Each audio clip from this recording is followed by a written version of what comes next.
कहानी की शुरुआत बेलगोरी नाम के एक शहर से होती है, जहाँ कुछ सिपाही एल्योशा नाम के एक नामचीन योद्धा का पीछा कर रहे थे। एल्योशा ने एक पेड़ को काटकर उनके सामने गिरा दिया ताकि वो उसके पीछे ना आ पाए, पर तभी सामने से आ रहे एक उल्लू ने उसे टक्कर मारकर नीचे गिरा दिया। अब उसके पास इन सिपाहियों से लड़ने के अलावा और कोई चारा नहीं था, पर उसने फिर भी सभी सिपाहियों को बड़ी आसानी से हरा दिया। तभी अचानक से वो उल्लू एक औरत में बदल गया, जिसका नाम था जादूगरनी बारबरा। उसने अपने जादुई चाबुक से एल्योशा की तलवार को एकदम रबड़ जैसा ढीला बना दिया, लेकिन तभी एल्योशा का घोड़ा भी अपना रूप बदल कर जादूगर स्वेटोजार बन गया। उसने एल्योशा पर एक खास जादू किया जिससे वो लगातार छींकने लगा।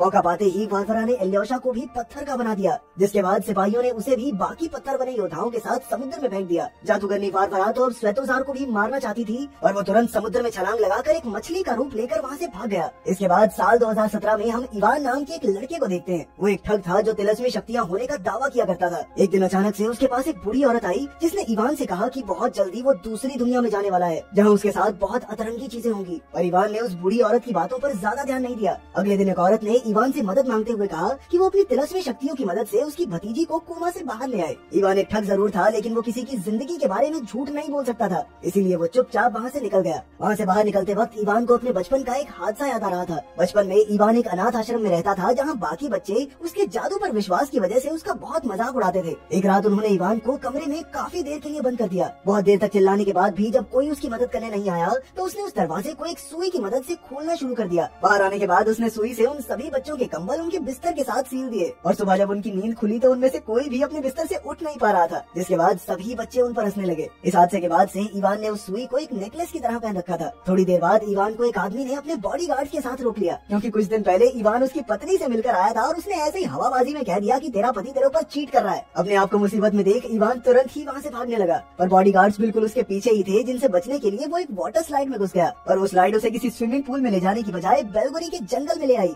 इवान को कुछ समझ नहीं आ रहा था, और जब उसने उस पेड़ की तरफ देखा जिससे वो यहाँ आया था, तो वो अचानक से स्वेटोजार को वहाँ देखकर डर गया। इसके बाद स्वेटोजार ने उसका पीछा करना शुरू कर दिया। इस सब से परेशान होकर जब उसने स्वेटोजार को मारने के लिए एक लकड़ी उठाई, तो स्वेटोजार ने उसे एक बहुत बड़े पेड़ में बदल दिया, और साथ ही इवान के पिछवाड़े से एक पूंछ भी उगा दी। इसके बाद स्वेटोजार ने इवान को बताया कि वो मरमेट्स नाम की एक योद्धा का बेटा है, और कई साल पहले उसके माता पिता के कहने पर ही स्वेटोजार उसे दूसरी दुनिया में लेकर गया था, पर अब इवान ही उन सबकी आखिरी उम्मीद था। तभी उन्हें आवाज आई कि कुछ सिपाही उनकी ही तरफ बढ़ रहे थे, जिसके तुरंत बाद स्वेटोजार इवान को उसके पिता की एक अंगूठी देकर वहाँ से भाग गया। सिपाहियों को अपने सामने देखकर इवान ने उन्हें अपने पिता का नाम बताया, लेकिन इससे सिपाहियों को कोई फर्क नहीं पड़ा, और जैसे ही इवान ने वहाँ से भागने की कोशिश की, तो वो एक पेड़ से टकराकर बेहोश होकर गिर गया। जिसके बाद सिपाही उसे कैदी बनाकर महल में ले आए। उन्होंने उसे राजकुमार डोब्रिन्या के सामने पेश किया, और जब इवान ने अपने पिता का नाम बताते हुए उनकी अंगूठी दिखाई, तो राजकुमार ने इवान पर भरोसा करते हुए उसका स्वागत किया। थोड़ी देर बाद जादूगरनी वरवारा भी वहाँ पहुँच गयी, जो अब राजकुमार डोब्रिन्या से शादी कर चुकी थी। इसके बाद वरवारा राजकुमार से झूठ बोलकर इवान को अपने साथ ले गई, जहाँ उसने सिपाहियों से कहकर इवान को जेल में बंद करवा दिया। थोड़ी देर बाद इवान की नजर अपने बगल वाली जेल में पड़ी, जहाँ कोशे नाम के एक आदमी के शरीर को कई टुकड़े करके उन्हें अलग अलग बर्फ में जमा के कैद कर रखा था। कोशे इवान को पहले से ही जानता था, और उसके मुताबिक अगर उसे अपनी दुनिया में वापस जाना है, तो उसे किसी भी हालत में एक करिश्माई तलवार ढूंढनी पड़ेगी। जिसके मुताबिक कोशे ने एक जादूगर को धोखा देकर वो करिश्माई तलवार चोरी कर ली थी, जिसके बाद उसने कई साल तक राज किया। साथ ही उसकी आत्मा एक खास पत्थर के अंदर कैद थी, और जब तक वो पत्थर सही सलामत है, उसे कोई नहीं मार सकता। एक दिन कुछ योद्धाओं ने उसकी वो करिश्माई तलवार छीन कर कहीं छिपा दी। साथ ही उस पत्थर को भी तलवार से अलग कर दिया गया था। मौजूदा समय में वो पत्थर राजकुमार डोब्रिन्या के पास था, जिसने कोशे को जेल भेज दिया। तभी सैनिक कुछ और कैदियों को भी वहाँ लेकर आए, जिन्हें कैदी बाबा यागा नाम की एक बूढ़ी जादूगरनी भी थी। जब एक सैनिक इवान के सामान को देखने में व्यस्त था, तभी बाबा यागा ने अपनी जेब से एक मेंढक निकाला, जिसने थोड़ी देर में ही विसिलिया नाम की एक लड़की का रूप ले लिया। उसने उस सैनिक की शराब में बेहोशी की गोली मिला दी। उसके बेहोश होते ही विसिलिया ने तुरंत ही बाबा यागा को आजाद करवाया, जिसके बाद वो दोनों मिलकर कोशे को आजाद करने में लग गए। ये सारा प्लान बाबा यागा ने कोशे को आजाद करने के लिए ही बनाया था। और जैसे ही वो तीनों वहाँ से निकलने लगे, तो इवान ने कहा कि भाई मुझे भी ले जाओ प्लीज।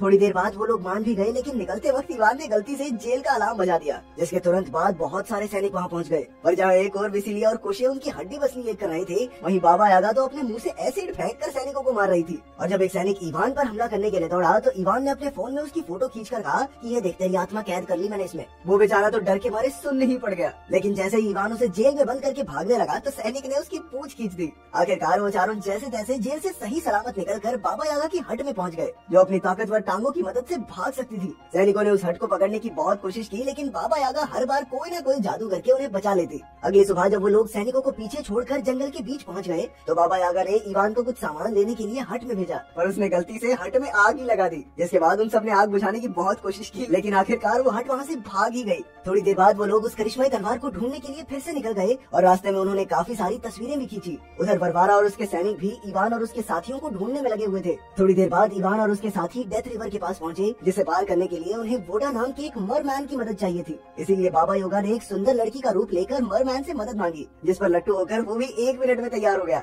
उनके वहाँ से निकलते ही वरवारा भी वहाँ पहुँच गयी, जिसने जादू से ये पता लगा लिया कि आखिर वो जा कहाँ रहे हैं। काफी देर तक चलने के बाद इवान और उसके साथी डेथ रिवर तक पहुँच ही गए, जो काफी सारी खतरनाक पिराना मछलियों से भरी हुई थी। वोडा ने नदी में कूदकर बात करने की कोशिश की, पर काफी समय से उसके यहाँ पर न आने की वजह से नदी ने उसकी बात सुनना बंद कर दिया था। ये सब देखकर विसिलिया को बहुत गुस्सा आया, क्योंकि अब उन्हें कोई और रास्ता नहीं दिख रहा था और इसी वजह से कोशे और उसके बीच बहस भी शुरू हो गई। और इवान ने सही समय पर बीच में आकर दोनों को शांत कर दिया। विसिलिया का मूड ठीक करने के लिए इवान उसके पास एक खरगोश लेकर गया, पर जैसे ही विसिलिया ने खरगोश को पकड़ा तो उसकी नजर खरगोश की आंखों पर पड़ी जो चमक रही थी। वो तुरंत ही खरगोश को फेंक कर उसे मारने के लिए आगे बढ़ी तो वो खरगोश तुरंत ही वरवारा में बदल गया, जिससे बचने के लिए वो दोनों तुरंत ही अपने साथियों की तरफ भागे। वरवारा का पता चलते ही उन सभी ने कुएं में छलांग लगा दी और बाबा यागा ने छलांग लगाने से पहले उस कुएं का रास्ता भी बंद कर दिया। पर कुएं में कूदते ही बाबा यागा का असली रूप वोडा के सामने आ गया, जिसे देखकर उसे बहुत गुस्सा आया। चीटिंग करते हो तुम लोग, चीटिंग हुई है मेरे साथ। पर वो फिर भी जैसे तैसे उनकी मदद करने के लिए तैयार हो गया। इसके बाद वोडा ने पूरे कुएं का पानी अपने पेट में भर लिया ताकि इवान और उसके साथी खुफिया रास्ते से निकल सके। उनके वहाँ से निकलते ही वरवारा भी वहाँ पहुँच गई, जिसके मुंह पर वोडा ने पानी फेंक दिया और इस बात से गुस्सा होकर उसने वोडा को पत्थर का बना दिया। लेकिन तभी उसके पेट से पानी की ऐसी बौछार हुई कि वरवारा बाहर आकर गिरी। उस रात खाना खाते वक्त इवान ने अपना खास नेकलेस विसिलिया को तोहफे में दे दिया। अगली सुबह जब इवान की आंख खुली तो वरवारा और उसके सैनिकों ने उन पर हमला कर दिया, जिससे बचने के चक्कर में विसिलिया खाई में गिर गई। सभी को लगा था कि शायद वो मर गई, पर असल में वो एक मेंढक का रूप लेकर इवान के नेकलेस के साथ चिपकी हुई थी। वहाँ से जाने से पहले इवान ने उसकी आवाज भी सुन ली। इसके बाद वरवारा इवान को उस पहाड़ पर लेकर गई जहाँ वो करिश्माई तलवार थी। उस पहाड़ पर बहुत सारी तलवारें गड़ी हुई थी, इसीलिए वरवारा ने इवान को उसमें से सही तलवार निकालने को कहा। इवान ने उसे धोखा देकर वहाँ से भागने की कोशिश की, पर वरवारा ने उसे रोकने के लिए जादू का इस्तेमाल किया, जिससे डरकर इवान ने एक तलवार उठा ली। लेकिन वो मामूली सी दिखने वाली तलवार अचानक से वही करिश्माई तलवार बन गई। इसके बाद इवान ने तुरंत ही अपने साथियों को आजाद करवाकर वो तलवार कोशे के हाथ में दे दी। और तभी राजकुमार डोब्रिन्या भी वहाँ पहुँच गया और उसने कोशे को वो खास पत्थर देने का लालच दिया, जिसके अंदर उसकी आत्मा कैद थी। लेकिन उन्होंने धोखे से वो करिश्माई तलवार भी ले ली और ऊपर से वो पत्थर भी नकली निकला।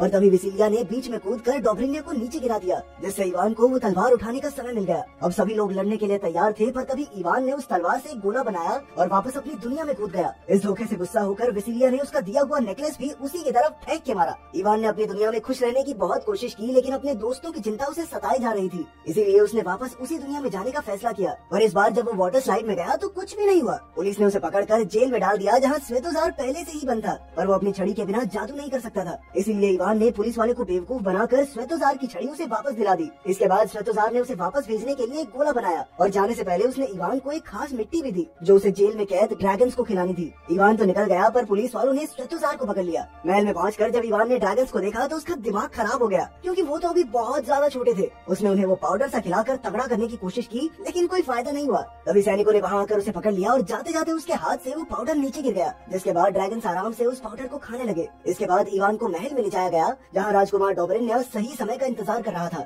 इवान इस बार अपने साथ बंदूक भी लेकर आया था और उसने उस पत्थर को तोड़ने की कोशिश की, पर वरवारा ने बीच में आकर उसे नीचे गिरा दिया और सही समय होते ही उसने जादू से डोब्रिन्या को अमर बना दिया। अब तो उस पर गोलियों का भी कोई असर नहीं हो रहा था। जैसे ही वो इवान को मारने के लिए आगे बढ़ा, तभी उन ड्रैगन्स ने सब पर हमला कर दिया। ड्रैगन साइज में छोटे थे, लेकिन आग बढ़िया फेंक रहे थे। मौका मिलते ही इवान ने अपने साथियों को आजाद करवा लिया और साथ ही विसिलिया से माफी भी मांगी। विसिलिया ने पहले तो उसे गुस्से में चमाट दे मारा, लेकिन फिर चूम भी लिया। उधर डोब्रिन्या ने अपनी तलवार से उस ड्रैगन की आग को रोक रखा था। उसका ध्यान भटकाने के लिए इवान ने कहा कि मर्दों की तरह एक नॉर्मल तलवार से लड़के दिखा। लड़ाई शुरू होते ही विसिलिया ने चुपके से उस करिश्माई तलवार को चुराने की कोशिश की, लेकिन तभी वरवारा बीच में आ गई, जिसके बाद वो दोनों भी आपस में लड़ने लगी। इस लड़ाई में उस करिश्माई तलवार से वो खास पत्थर नीचे गिर गया। उधर ड्रैगन ने कोशे को भी आजाद कर दिया था। कोशे ने फट से वो खास पत्थर पकड़ लिया, पर जैसे ही वो उसे तबाह करने वाला था तो वरवारा ने उसके हाथ को उसके शरीर से अलग कर दिया। लेकिन कोशे अपने अलग हुए हाथ को भी कंट्रोल कर सकता था और आखिरकार उसने उस पत्थर को हवा में उछाल कर तबाह कर दिया, जिसके तुरंत बाद ही कोशे और डोब्रिन्या की मौत हो गई, क्योंकि उन दोनों की आत्मा उसी पत्थर में कैद थी। इसके बाद इवान के पिता भी वापस पत्थर से इंसान बन गए। उस दुनिया में तो सब कुछ ठीक हो ही गया था, तो इवान ने बाबा यागा से एक खास दवाई लेकर हॉस्पिटल के अंदर कोमा में पड़े उस बच्चे को भी ठीक कर दिया और फिर उसने वापस बेलगरी में आकर विसिलिया के साथ एक नई जिंदगी की शुरुआत की। अगर वीडियो पसंद आई तो लाइक कर देना, चैनल को सब्सक्राइब कर देना। मिलते हैं अगली वीडियो में।